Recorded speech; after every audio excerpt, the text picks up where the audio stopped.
না পাটা টিপে দাও। 5 দিন ধরেই একই তরকারি খেয়ে যাচ্ছি।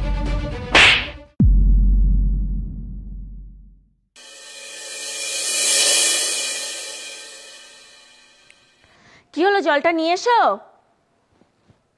আরে মরে গেলে নাকি? কতক্ষণ লাগে এক গ্লাস জল আনতে?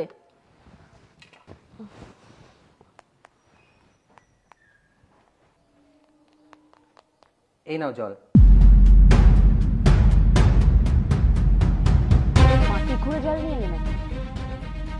এক গ্লাস জল আনতে কতক্ষণ লাগে? সেই তো 5 মিনিট আগে জলটা আনতে গেছো।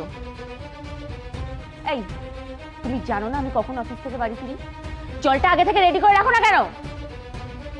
মাথা খারাপ করে দেয়।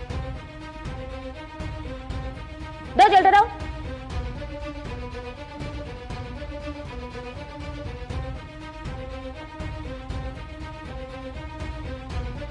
কি ব্যাপার, ঠাকুরের মুখের দিকে কি দেখছো?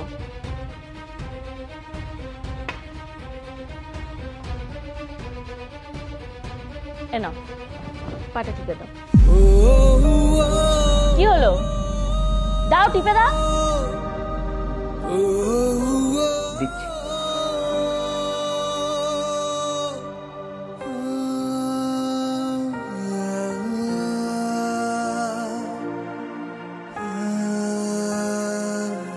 এই হাতে জোর নেই নাকি? সারাদিন বাড়িতে খাও না? সারাদিন তো বাড়িতে কোনো কাজ নেই, সারাদিনই তো গেল। তাহলে জোরটা যায় কোথায়? গায়ের জোরটা যায় কোথায়? টেপো ভালো করে। ভালো করে দিচ্ছি। দেখ কিছু পারে না, বিরক্তিকর। এই যাও ঘর থেকে আবার সিগারেটের প্যাকেট নিয়ে এসো। পূজা, সিগারেট খাওয়া স্বাস্থ্যের পক্ষে ক্ষতিকর। সিগারেট খেও না। কি কি বললে তুমি? এখানে এসে বসো। উঠে এসো, বসো এখানে।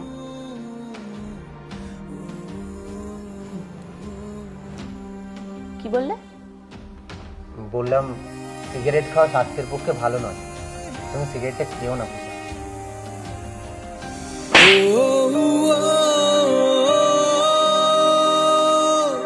আমাকে না একদম জ্ঞান দেবে না। সারাদিন অফিস থেকে খেটে এসে এখন তোমার জ্ঞান শুনবো কোনটা ভালো কোনটা খারাপ? এই শোনো, আমার যা ইচ্ছা তাই আমি করবো। আজ বলেছো বলেছো, নেক্সট টাইম যদি আমার মুখের উপর আর কোনোদিন কথা বলো না, তোমার কি হাল করি তুমি দেখে নিও। আমি ফ্রেশ হতে যাচ্ছি, খাবারটা রেডি করো।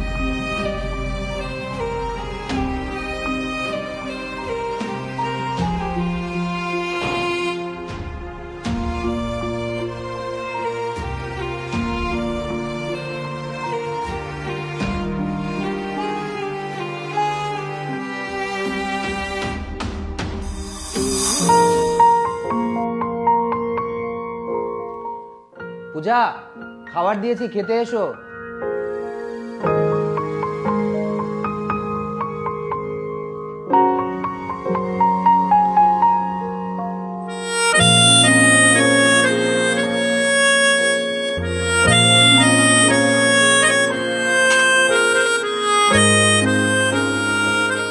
আজও সেই একই তরকারি, 5 দিন ধরেই একই তরকারি খেয়ে যাচ্ছি।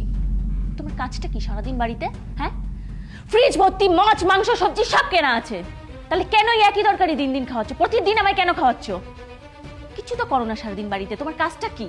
ওই একটা দুটো কাজ ছাড়া বাড়িতে আর কি করো তুমি? সারাদিন বসে বসে খেয়ে না তোমার হাতে পায়ে পুরো চর্বি জমে যাচ্ছে। পূজা, আসলে শরীরটা কয়েকদিন ধরে খুব খারাপ লাগছে, তাই। এই একদম এই নাকা কান্না করবে না আমার চোখের সামনে। বিরক্তিকর একটা কথা, কারে কিছু শেখেনি। হেই, তোমার মা তোমাকে কিছু শেখায়নি? বিয়ের আগে তোমার মা তোমাকে শেখায়নি কি করে সংসার করতে হয়? পূজা, তুমি এবার লিমিট ক্রস করে যাচ্ছ। আমাকে নিয়ে বলছো বলো, কিন্তু আমার বাবা মাকে নিয়ে কোনো কথা বলবে না। আমি লিমিট ক্রস করছি? দেখবে কি করে লিমিট ক্রস করতে হয়, দেখবে, দেখাচ্ছি।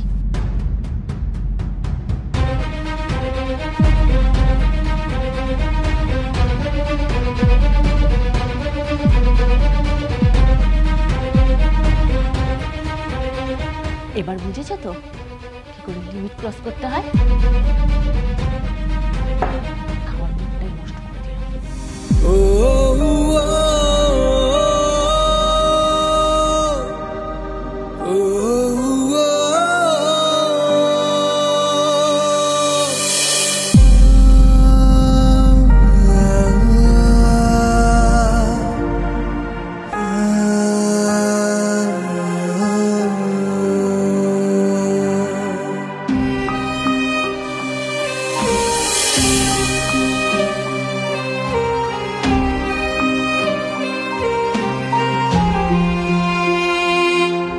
পূজা,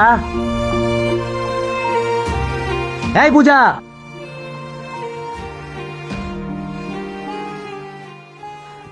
হ্যাঁ বলো।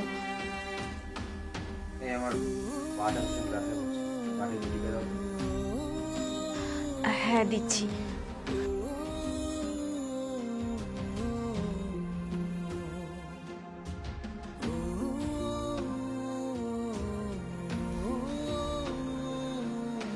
আরে কি করছোটা কি? হাতে জোর নেই নাকি? সারাদিন তো বাড়িতে বসে গেল, খাবারগুলো যায় কোথায়? ভালো করে টেপো, কোনো কাজটা তো ঠিক করে হয় না তোমাকে দিয়ে। আচ্ছা ঠিক আছে, আমি ঠিক করে টিপে দিচ্ছি।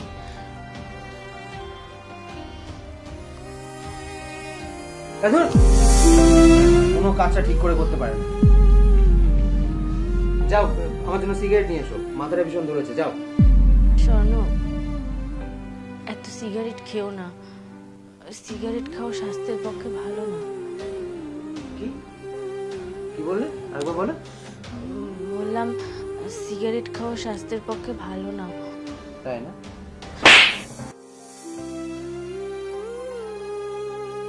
একদম মুখে মুখে তর্ক করবে না, যতটুকু বলা হয়েছে ততটুকুই করবে। এই শোনো, আমি না এখন তোমার জ্ঞান শোনার জন্য বসে, যা বলেছি তাই করবে, একটা এক্সট্রা কথা বলবে না। যাবে, সিগারেটটা নেবে, চলে আসবে, ব্যাস, কথা শেষ। কি হলো, সঙ্গের মতো বসে আছো কেন? হ্যাঁ, যাও। এই যাও যাও যাও যাও যাও।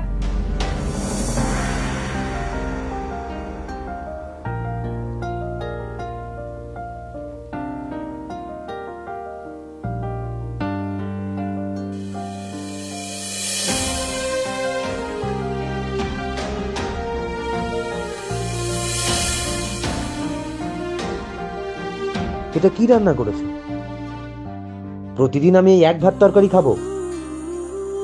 প্রতিদিন আমি বাজার করি, ফ্রিজে ঠাসা সবজি, মাছ, মাংস, সেগুলো রান্না করতে পারো না? সেগুলো কোথায় যায়? আচ্ছা দাঁড়াও দাঁড়াও দাঁড়াও, সেগুলো আবার তোমার বাপের বাড়িতে পাচার করো না তো? স্বর্ণ, এইসব কি বলছো তুমি? কি বলছি? যা বলছি ঠিকই বলছি। তাহলে সবজিগুলো কোথায় গেল? এই, তোমার মা তোমাকে শেখায়নি কিভাবে সংসার করতে হয়? স্বর্ণ, তুমি আমাকে বলছো বলো, প্লিজ আমার মা বাবাকে এর মধ্যে টেনো না।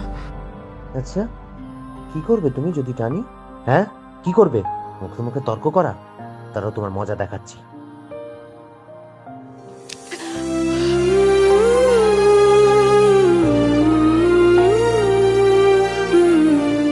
স্বর্ণ, তুমি আমার সাথে যেগুলো করো, যেই ব্যবহারগুলো করো, এগুলো যদি কোনোদিন তোমার সাথে কেউ করে, তখন তুমি ঠিক বুঝতে পারবে কষ্টটা ঠিক কতটা হয়।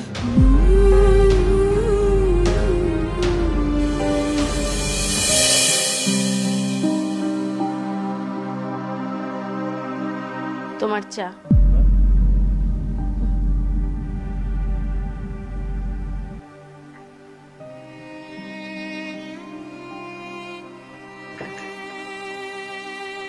তোমার সাথে আমার কিছু কথা আছে। কি কথা? কাছে এসো।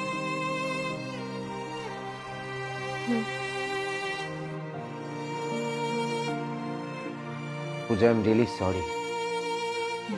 আমি দিনের পর দিন তোমার উপর অত্যাচার করেছি, তোমার সাথে বাজে ব্যবহার করেছি, তোমাকে অসম্মান করেছি, তোমার গায়ে হাত তুলেছি, কিন্তু কোনোদিন আমি রিয়েলাইজ করিনি যে আমি তোমার প্রতি কতটা অন্যায় করেছি। আমি যা করেছি তার জন্য আমি সত্যিই লজ্জিত। আমাকে আমাকে সমস্ত কিছুর জন্য ক্ষমা করে দেবে প্লিজ। আমি আর কখনো এরকম করবো না। হঠাৎ এরকম পরিবর্তনের কারণ? স্বর্ণ, তুমি নিজের ভুল বুঝতে পেরেছো, এটাই। একটা মেয়ে বিয়ের পর তার সমস্ত কিছু ছেড়ে নতুন স্বপ্ন নিয়ে তার শ্বশুর বাড়িতে আসে, আর সেই বাড়িটাই যদি তাকে নিজের করে না নেয়, সেটা যে কতটা কষ্টের। আমি তোমার অত্যাচার সহ্য করতে করতে সত্যি ক্লান্ত হয়ে পড়েছি, আর পারছিলাম না। সারাদিন শুধু এটাই ভাবতাম, আমার অপরাধটা কি। আর লজ্জা দিও না পূজা, প্লিজ আমাকে আর লজ্জা দিও না। যদি দিতেই হয় তাহলে একটা সুযোগ দাও। আমরা কেবল নতুন করে শুরু করতে পারি না?